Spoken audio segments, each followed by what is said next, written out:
نظام الدین کے ایک عالم نے بتایا، بڑے بزرگوں میں سے بتایا کہ مولانا الیاس صاحب رحمۃ اللہ کے زمانے میں ایک عالم نکلے۔ اس زمانے میں نکلنا بڑی مشقت والا تھا، پیدل چلتے تھے اور راستے کچے ہوتے تھے اور پھر لوگ جانتے نہیں تھے، سفر کی تھکاوٹ، لوگوں کے تانے اور پھر کھانے پینے کی چیزیں ملتی نہیں تھی۔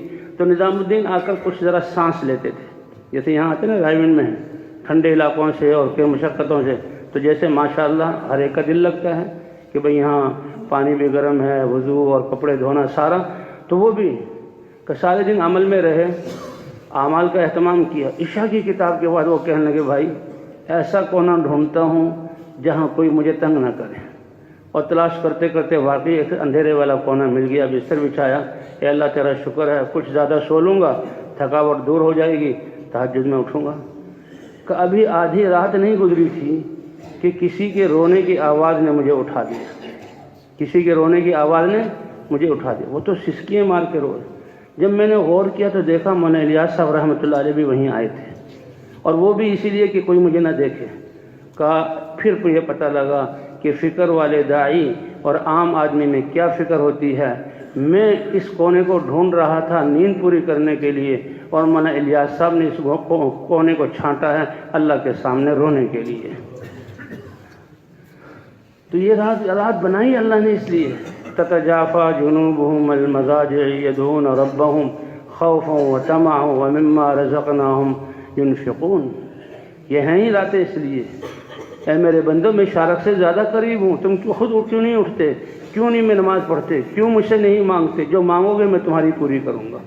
ٹھیک ہے بزرگوں سے کہنا، دوسرے سے کہنا ہمارے لیے دعا کر دیجئے، بہت بڑی بات ہے، لیکن بھی اللہ تو کہہ رہے ہیں تم خود مجھ سے مانگو، ادعونی استجب لکم، اللہ کا یہ وعدہ ہے۔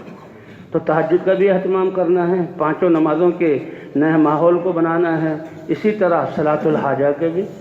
ہماری تو دعوت یہی ہے کہ اللہ اعمال پر کرتے ہیں۔ لوگ جب دیکھیں گے کہ کمائیوں میں تھوڑا وقت دیتے ہیں، تجارت میں تھوڑا وقت دیتے ہیں، اور یہ تو پھرتے ہی رہتے ہیں، اور ان کی آمدنی بہت محدود ہے، ان کی یہ چیزیں کیسے پوری ہوتی ہیں، تو وہ دیکھیں گے کہ ان کی جو یہ بیماریوں سے حفاظت اور ان کی آپس میں اطمینان اور ان کی حاجتوں کا پورا ہونا یہ اللہ کی مدد سے ہے، پھر ان کی زندگیاں بدلیں گی۔ صحابہ کو زبانیں نہیں آتی تھی، وہ تقریریں نہیں کرتے تھے، وہ دلائل سے نہیں سمجھاتے تھے، وہ تو چراغ لے کر یہ ہے سورج دیکھ لو، کونوا مثلنا، ہمارے جیسے ہو جاؤ۔ جی ہاں، مدینہ منورہ میں یہی ہوتا تھا۔ قبائل جب مسلمان ہوتے تو جو صحابہ گن کو حکم ہوتا تھا قبائل کو مدینے لے کر آؤ، اور مدینے والوں کو حکم ہوتا تھا ان کا اکرام کرو اور ان کو دین سکھاؤ، اور ماحول کی وجہ سے وہ دین اتنی جلدی سیکھتے تھے، اس لیے کہ ہم تو ماحول نہیں ہے، گلا پھاڑ پھاڑ کر ثابت کرنا چاہتے ہیں۔ جی ہاں، اندھیرے میں ایک آدمی کو قید کیا ہوا ہے اور اس کو ہم سورج کی تھیوری سمجھا رہے ہیں، اور وہ بیچارہ تہ خانے میں پیدا ہوا وہی ہے اور اسی کو وہیں سمجھا رہے ہیں، تو کوئی سورج کی حقیقت سمجھا سکتا ہے اس کو؟ نہیں سمجھا۔ حالانکہ سورج ایک مخلوق ہے، اور ماحول کے بغیر اس دین کو ہم سمجھا رہے ہیں۔ اسی آدمی کو لنگڑی پکڑ کر چند چیڑیاں چڑھا کر چھت پر لا کر بس یہ کہہ دو یہ سورج ہے، کسی تقریر کی ضرورت نہیں، انہی لوگوں کو دکھا دو یہ ایمان ہے۔ صحابہ کرام یہ کہتے تھے ہم جیسے ہو جاؤ، تو کوئی دیر نہیں لگتی تھی۔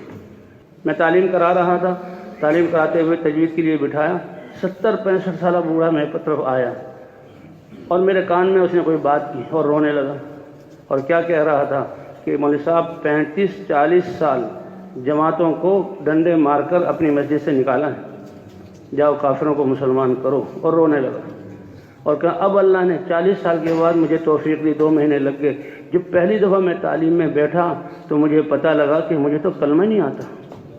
میں نے کہا چاہتے کیا ہو، کچھ صورتیں یاد کرنا چاہتے ہو قرآن پر؟ کہ نہیں، کلمے کو درست کرنا چاہتا ہوں۔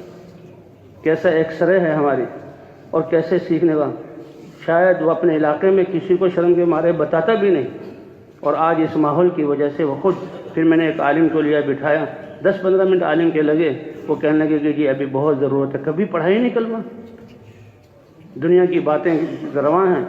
تو بھئی اس لیے یہ تعلیم و تعلم اور فضائل کی تعلیم یہ بہت بڑی نعمت ہے۔